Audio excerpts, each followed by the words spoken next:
Welcome friends! In today's video we're going over a workout that is geared around low back pain. This is a beginner's workout. You can do it at home. All you need is yourself and some ground space. We're going to be doing some exercises geared around strengthening your core, learning to activate your core, taking some pressure off your spine, and mobilizing your spine. One of the things that causes low back pain is tight muscles in your back not moving properly and limiting your movement because of fear of pain. One of the things I've learned with my years working in physical therapy is usually people are not doing enough when they have low back pain, and this is causing them to stiffen up in the time that they're trying not to move because they're in pain, and then when they're forced to move, then everything is stiff, things are being pinched, and pain just increases and increases. This is kind of a snowball effect, and it happens a lot with chronic pain. So to avoid doing that, you want to start with some basic exercises, stretches that feel good to your body, and continue to do those feel good exercises until you're able to do more. So the exercises that we're going to be doing today are usually people's feel good exercises. So let's do those feel good exercises. Only push it as far as your back wants to go, trying to relax some of the tension that you're feeling in your body, and that's going to help you to have less pain during these exercises. All right guys, if you have any questions, put those down in the comment section. Let's get into the workout. Starting off on your hands and knees, we're going to work our way through some cat-cow. So one of the important things about cat-cow is that your breathing is in sync with your body. It's important to breathe, don't hold your breath for sure, but breathing on an inhale and an exhale, depending on what movement you're doing, also really helps you to engage your core and relax your spine. So I'm going to inhale in my cow pose. So my back is arched, I'm looking up at the ceiling, my shoulders are drawing down away from my ears, and I'm going to take a big inhale here. And then when I go to the cat pose, I'm going to exhale, drawing my pelvis kind of under like we do with our plank, tightening that low belly, rounding through my shoulders, and letting my head just be heavy like a bowling ball. Ready to inhale again. And exhale.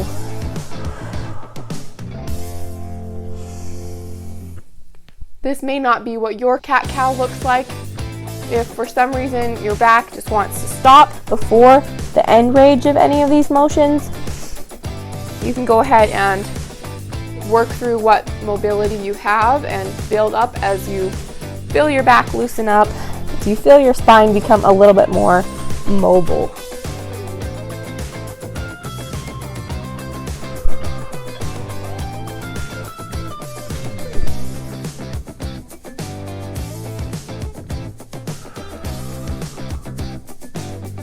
The next one is another yoga variation. I like to put my toes together, my knees out a little bit wider, and we're going to come down into child's pose. From child's pose, we're going to make this dynamic so that we're not tensing up and we're keeping this nice and fluid. So we're going to start from here, and you're going to roll up into the cat pose. Inhaling at the bottom, exhaling at the top in that cat pose.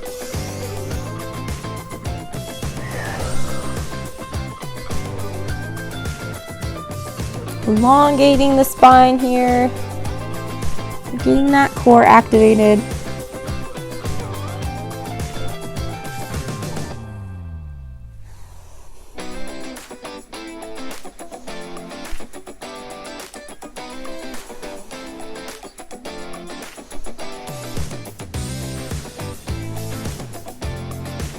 The next exercise, it's important that you try to relax your glutes, your legs, don't let your toes tuck under.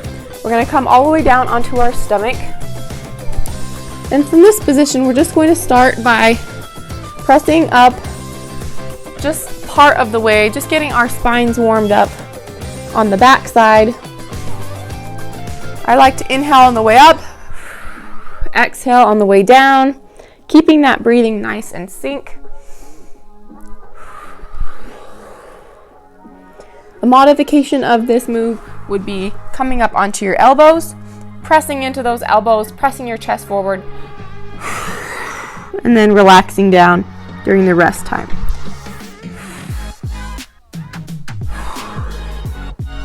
Whatever level you decide to stay at, if you feel like your spine is ready for a little bit more, it's feeling pretty nice and mobile, making sure those toes are not tucked under, that our glutes are relaxed as much as you can, and then inhaling on the way up,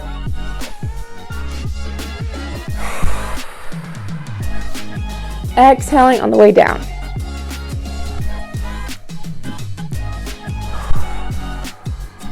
This time, trying to lock your elbows out completely.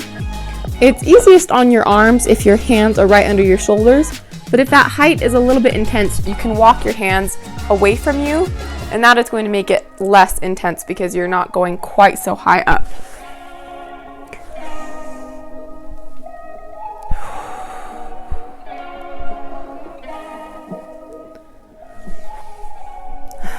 You can hang out at the top for a little bit, trying your best not to tighten your glutes, blow all the air out at the top, and try to just relax your hips down to the ground, trying not to let those come up like a plank. You want them to be as relaxed as possible. And this exercise is really good at reversing some of that forward pressure that we get throughout the day. We're working on things, we're bent over so much of the time, we sit so much of the time, that this exercise, really most people could benefit from this exercise just to take their spine in the other direction, taking some of those nerves and muscles, those ligaments, taking pressure off of all those structures on the back side of our body. Our next exercise is just building on some core stability, keeping our spine nice and neutral. So as we talked about in the how to do a plank video, making sure that there's not an arch under your low back, you're keeping that low back nice and flat, your core is engaged, but you're still breathing. You want to make sure that you're not holding your breath during this exercise. From this position, we're going to march your legs, just alternating one at a time. One heel is going to come down before the other goes up in this first phase, and you're just focusing on breathing and keeping that low back nice and engaged.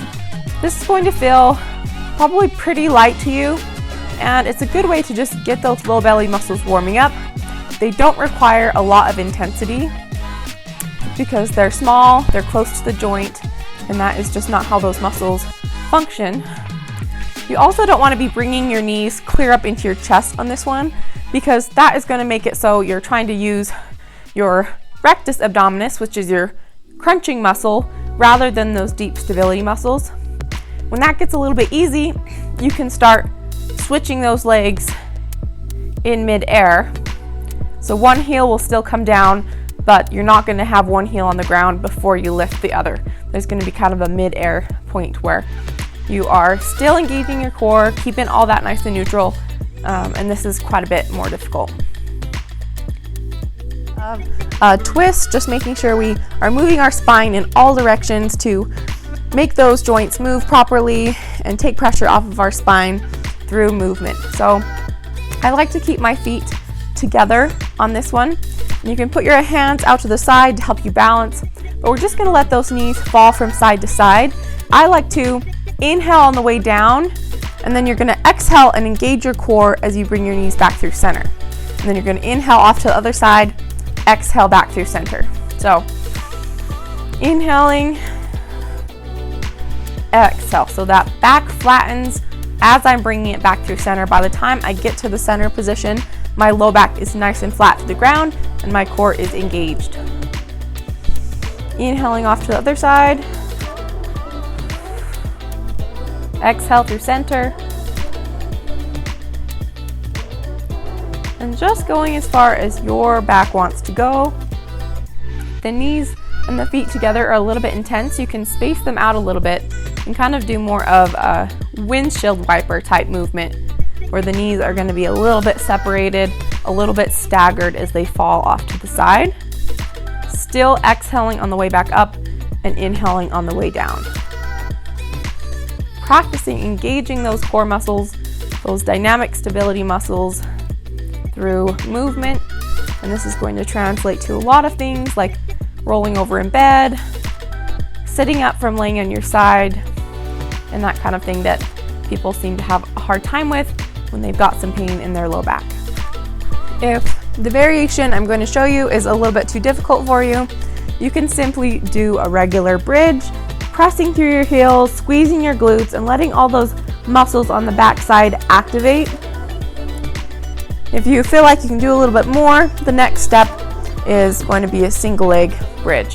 So I always like to start my bridge with a little bit of core engagement, making sure that my pelvis is not rolled forward, but it's tucked under, my low back is nice and flat, and my core is just subtly engaged. It's turned on before I lift my hips into that bridge. You can have your arms down to give you a little bit of extra support. There's nothing wrong with that. So core engaged, lifting those hips up. The goal is to keep your hips at the same level. Don't let one hip drop to the side, and try to keep your hips at the same height as when you started. From this position, we're just going to extend one leg out, set it back down, extend the other leg out, set it back down. If that is enough, you can bring your hips back down, count that as a rep. If you want a little bit more, feel free to lift your hips and alternate those knee extensions, as long as you feel like you can maintain the neutral spine, the core engagement, and avoid dipping your hips or dropping your hips.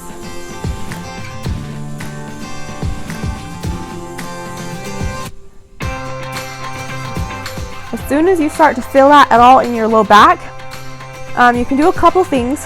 You can press into your legs, press the ground away a little bit more, and squeeze that low belly in a little bit more. See if that helps. If not, just bring those legs down, reset, take a little rest, and go again. This is a great exercise for your glutes, hamstrings, and those hip stability muscles, those deep core muscles that help to neutralize your spine and protect it. This next exercise is called the dead bug, a very silly exercise name for a good back exercise. It's a little bit complicated and takes a little bit of coordination as well. So starting out, bringing whatever leg you want to start with up to a 90-degree angle. You're going to take that arm that's on the same side and reach it down towards the wall, kind of past that foot. And then you're going to take your other leg out and extend it, and your arm is going to be overhead. So from this position, we're just going to switch. So we're swapping in midair. So this leg being bent can kind of anchor you down so that you're not allowing your back to arch here. So really allow that leg drawing in to help you keep that nice and stable. As we are switching, we're breathing, core stays nice and engaged. If that is too difficult for you, you can also set this heel down. So got backwards there, reaching opposite ways, and then we're gonna switch like this.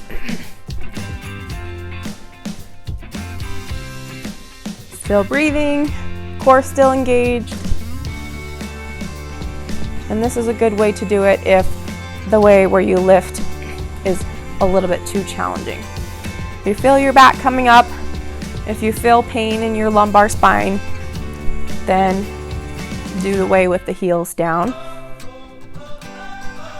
If you happen to have a Swiss ball laying around, this is another way to level up your dead bug, give you a little bit more challenge, a little bit more core work during that exercise.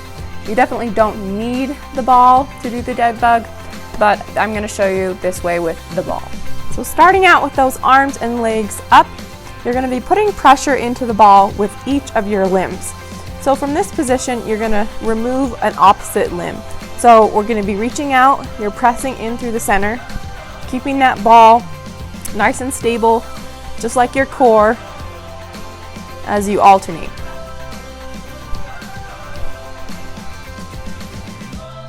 And this is a pretty hard exercise. It may look kind of simple, but this is a great stability exercise, a great core building exercise that is going to help take pressure from your spine and teach you to learn to position your back and your pelvis in a way that's going to take pressure off of your back. Okay, here's a little bonus exercise. I know I said we didn't need any equipment for this workout, but if you have a band that you can attach to something about hip height, then this is a pretty simple one to do that's going to be a progression towards doing some back and core exercises in standing. So to start, we're going to take a band and you're going to attach it so that it's coming right directly to the side of you. Your knees are going to be bent slightly, your feet will be shoulder width apart, and you're going to bring that band with your hands clasped to the center of your body. What this band is trying to do is pull you to the side. So you see my hips are kind of getting out of line, my shoulders are wanting to turn to the side. So using your core muscles, those deep stability muscles, your pelvis is rolled under just slightly. You're going to resist that pull from the band, and we're going to press those arms straight out forward. Keeping that core nice and tight, pressing straight forward, and breathing here. You'll want to do this exercise on both sides so that oblique and all those muscles on the side that the band is coming from, you want to do that evenly on both sides. And if this is easy, the next step would be a lunge stance. So lunging so that your forward leg is the leg that's closest to the band attachment. Nice and tight here. We're going to press straight forward. The whole time you want your hands directly in the center of your body on both of these exercises.